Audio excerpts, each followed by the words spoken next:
Hello नमस्कार। Welcome back to our YouTube channel GS examinator. आज की इस वीडियो में हम बैंकिंग अवेयरनेस का एक टॉपिक कंप्लीट करेंगे जिसका नाम है बैंकिंग के प्रकार। इसको आप बैंकिंग के प्रकार भी कह सकते हैं या फिर आप इसको कह सकते हैं कि भारत में कौन कौन सी बैंकिंग प्रणाली काम करती है, कौन कौन सी बैंकिंग प्रणाली या फिर बैंकिंग सिस्टम कार्य करते हैं। तो यहाँ पर हम देखेंगे कि भारत में कितने तरह की बैंकिंग प्रणाली कार्यरत है।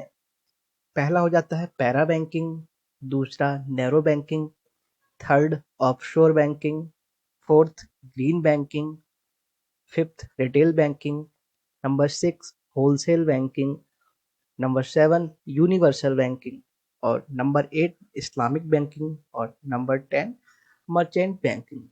ये कुछ इम्पोर्टेंट और प्रमुख बैंकिंग प्रणाली हैं। इनको बैंकिंग प्रणाली भी कह सकते हैं या फिर बैंकिंग के प्रकार भी इनको हम कह सकते हैं।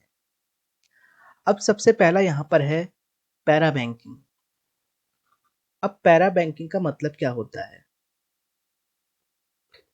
पैरा बैंकिंग का मतलब होता है कि ऐसे संस्थान जो कि बैंकिंग के जो मुख्य कार्य होते हैं उनको ना करके बैंकिंग के अंतर्गत जो कार्य आते हैं, ठीक है, उन कार्यों को करते हैं।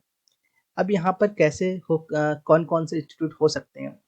ऐसे जैसे कुछ बैंक होती हैं वो अपनी एक सब्सिडरी इंस्टीट्यूट बना लेती हैं, या फिर कुछ कंपनीज होती हैं वो बैंक के साथ मिलकर अपनी कुछ सब्सिडरीज बना लेती हैं और जहाँ पर वो अपनी सर्विसेज प्रदान करती हैं। जैसे कि म्यूचुअल फंड, कई सारी कंपनीज ऐसी हैं जो सिर्फ म्यूचुअल फंड की सर्विस ही देती हैं, ठीक है। और बीमा, कुछ कंपनीज हैं जो कि बीमा उपलब्ध कराती हैं, शेयर मार्केट में कार्य करती हैं, म्यूचुअल फंड उपलब्ध कराती हैं, ठीक है। क्रेडिट कार्ड, अब तो ऑनलाइन भी आप क्रेडिट कार्ड के लिए अप्लाई कर सकते हैं। कई सारी कंपनीज हैं जो कि सिर्फ क्रेडिट कार्ड ही आपको ऑफर करती हैं, डेबिट कार्ड आपको ऑफर करती हैं। वो बैंक नहीं है लेकिन वो पैरा बैंकिंग कैटेगरीज में आती हैं, ठीक है। तो ये आपकी पैरा बैंकिंग हो गई। दूसरी है नैरो बैंकिंग। नैरो बैंकिंग इसलिए इसको कैटेगराइज किया गया, कुछ जो छोटी छोटी बैंक थी, अब वो उनके जो एसेट्स हैं, अपने एसेट्स को वो जोखिम में ना रखें। एक तो वो बैंक पहले से ही छोटी है, ठीक है। अगर उसने अपने बैंक को, अपने असेट्स को ऐसी जगह इन्वेस्ट किया जहां पर जोखिम ज्यादा है, ठीक है, या फिर कहें जहां पर जो रेट है, इंटरेस्ट रेट है, वो बहुत ज्यादा हाई है, तो वहां पर हो सकता है कि जो बैंक अपने असेट्स को ऐसी जगह पर इन्वेस्ट कर दे और जब वक्त पड़ने पर वो अपने कंज्यूमर्स को उनकी रकम वापस ना कर पाए। तो इन जोखिम को कम करने के लिए ये बैंक ऐसी जगह पर इन्वेस्ट करती हैं जहां पर जो इंटरेस्ट रेट है, ठीक है, वो बहुत ही कम होता है या फिर नहीं होता है। ऐसे बॉन्ड्स परचेज करती हैं जहां पर उनको बहुत ही कम इंटरेस्ट देना पड़ता है। इसलिए ये बैंक नैरो बैंकिंग की कैटेगरीज में आती हैं। नेक्स्ट है ऑफशोर बैंकिंग। ऑफशोर बैंकिंग का क्या मतलब होता है? ऑफशोर बैंकिंग को पढ़ने से पहले एक चीज हम देखेंगे। जैसे सपोज किया आप यहाँ पर रहते हैं, आप रहते हैं इंडिया में, ठीक है। अब आप जाते हैं यूएस की किसी कंट्री में, किसी सिटी में जाते हैं, ठीक है, यूनाइटेड स्टेट में आप जाते हैं। अब आपके पास कोई सपोज एक बैंक, मान लिया आपके एक बैंक है ए और यहाँ पर एक बैंक है बी। अब आपका जो अकाउंट है, आपका अकाउंट है बैंक ए में, लेकिन जब आप पहुंचे यूएस में, अब यहाँ पर आपके पास ऑप्शन है कि आप या तो बी बैंक में, जो कि यूएस की बैंक है, वहां पर अपना अकाउंट ओपन करें। लेकिन आपके सारे रुपए तो इस बैंक में है। तो अब ऐसा हो सकता है कि यूएस के अंदर कई सारी बैंक ऐसी होंगी जो कि आपको इसी अकाउंट के थ्रू, इसी बैंक के थ्रू आपको ट्रांजेक्शन्स करा दें, ठीक है। मतलब कि आप यहाँ पर गए, आप इस बैंक के पास गए और उसने आपकी जो होम बैंक है, ये आपकी होम बैंक कहलाएगी, ठीक है। और यहाँ पर जो ब्रांच है, ये आपकी ऑफशोर बैंक कहलाएगी। ये क्या कहलाएगी? ऑफशोर, ठीक है। ये वाली बैंक ऑफशोर बैंक कहलाएगी, ये आपकी होम बैंक कहलाएगी। तो ये बैंक मिलकर आपके होम बैंक के साथ कांटेक्ट करके आपके ट्रांजेक्शन्स को कंप्लीट कर दे, आपके कार्य को कर दे। तो ये बैंक ऑफशोर बैंक कहलाएगी। अब सेम ऐसा ही आप इसको उल्टा कर सकते हैं, जैसे कोई यूएस का सिटीजन इंडिया में आया और उसका इस बैंक में अकाउंट था, तो उसने यहाँ पर आकर इंडिया की किसी बैंक में जाके कांटेक्ट किया और इंडिया की उस बैंक ने यूएस के कंज्यूमर के कस्टमर को कार्य को कर दिया इस बैंक की सहायता से, इस बैंक के साथ मिलकर। ठीक है, तो उसके लिए ये बैंक यूएस के कस्टमर के लिए इंडिया की बैंक हो जाएगी ऑफशोर बैंक, और ये उसकी हो जाएगी होम बैंक। ठीक है, इसको आप समझ गए होंगे। नेक्स्ट है ग्रीन बैंक। अब ग्रीन बैंक इनको क्यों कहा जाता है? कुछ बैंक ऐसी होती हैं कि कुछ पर्टिकुलर सेक्टर्स में ही कार्य करती हैं। अब यहाँ पर ग्रीन बैंक में इसको ऐसे देखा जाता है कि जो उसका प्रोसेस है, जो प्रोसेस है वो कितना इको फ्रेंडली है। ठीक है, ये बेसिक समझने के लिए हम बता रहे हैं कि उसका जो प्रोसेस है वो कितना इको फ्रेंडली है, वो पर्यावरण पर कितना कार्य करता है।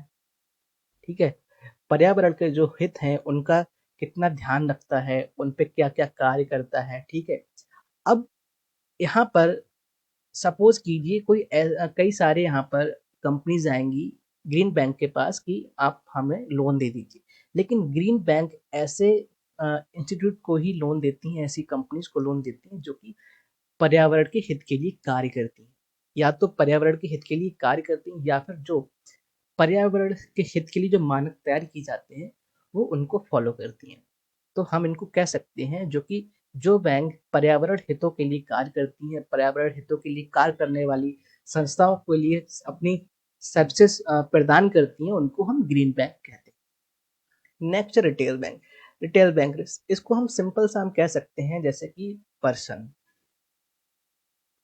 मतलब कि ये केवल एक पर्सन को ही, मतलब कि ये सिर्फ एक पर्सन को, या फिर कह सकते हैं छोटे छोटे लोन देती है, एक पर्सन को लोन देती है। यहाँ पर जो रिटेल बैंक होती हैं वो किसी बैंक को लोन देती हैं। कुछ बैंक ऐसी होती हैं जो बड़ी बड़ी इंस्टीट्यूट को लोन नहीं दे सकती, क्योंकि उस काम के लिए उनको ज़्यादा ज़्यादा असेट्स की ज़रूरत पड़ती है।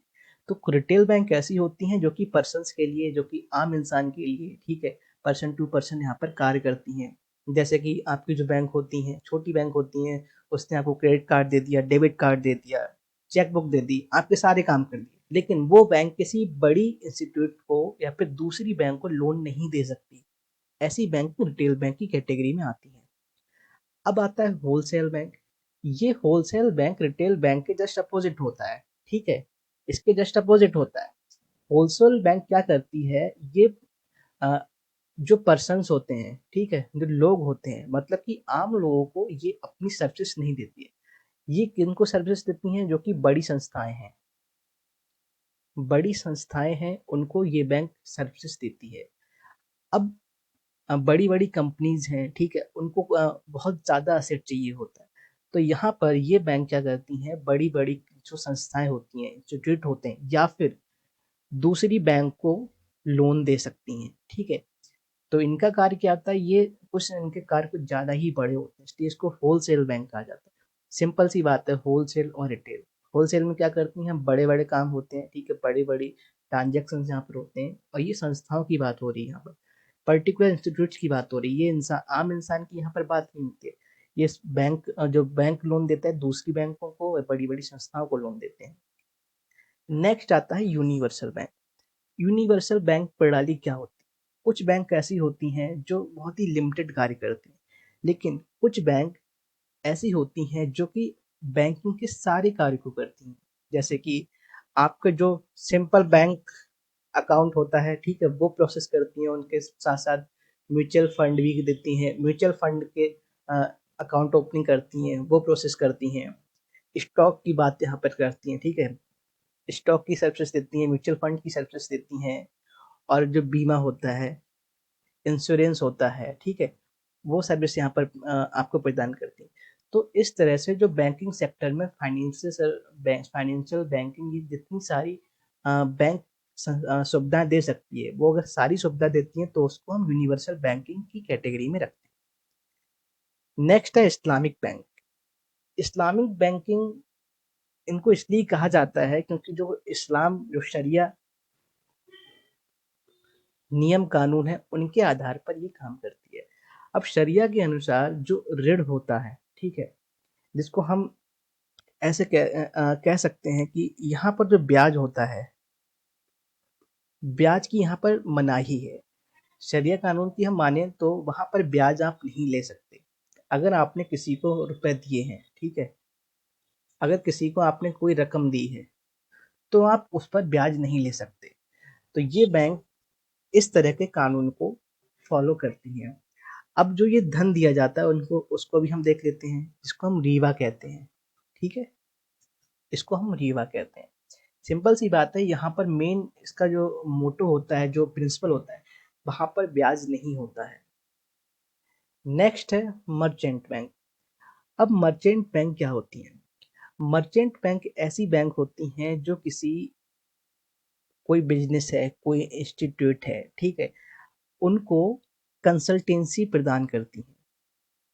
कंसल्टेंसी प्रदान करती हैं मतलब परामर्श देती हैं प्लस बैंकिंग फैसिलिटीज देती हैं।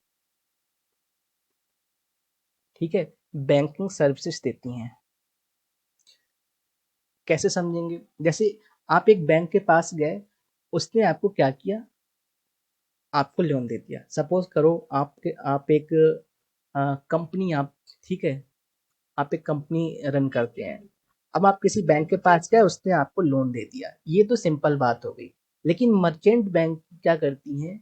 अब आप कंपनी के पास जाएंगे, मतलब आप जब बैंक के पास जाएंगे, आप मर्चेंट बैंक के पास जाएंगे और वो आपको लोन तो देगी ही, लेकिन आपको परामर्श करेगी। परामर्श किसमें करेगी? जो आपका बिजनेस है, ठीक है, जो आपका बिजनेस है उसको किस तरह से ग्रो करना है, किस तरह से आपको चीज़ें रन करनी है, किस तरह से जो वाणिज्य आपके प्रोसेस होते हैं उनको करती हैं।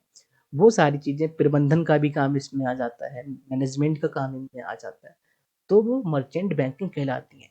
लोन तो दे ही रही है, लोन के साथ साथ में आपके बिजनेस के अनुसार आपको सर्विसेज देती है, आपको परामर्श करती है कि किस तरह से आपको अपना बिजनेस रन करना है, कैसे प्रबंधन करना है, क्या क्या चीज़ें आपको अप्लाई करनी है। ठीक है, वो सारी चीज़ें मर्चेंट बैंकिंग यहाँ पर कराती है। ठीक है, तो इस तरह से हमने सभी जो प्रमुख प्रणाली थी बैंकों की, या हम कह सकते हैं कि बैंकिंग के प्रकार, उनको हमने इस वीडियो में कवर कर लिया। Thank you.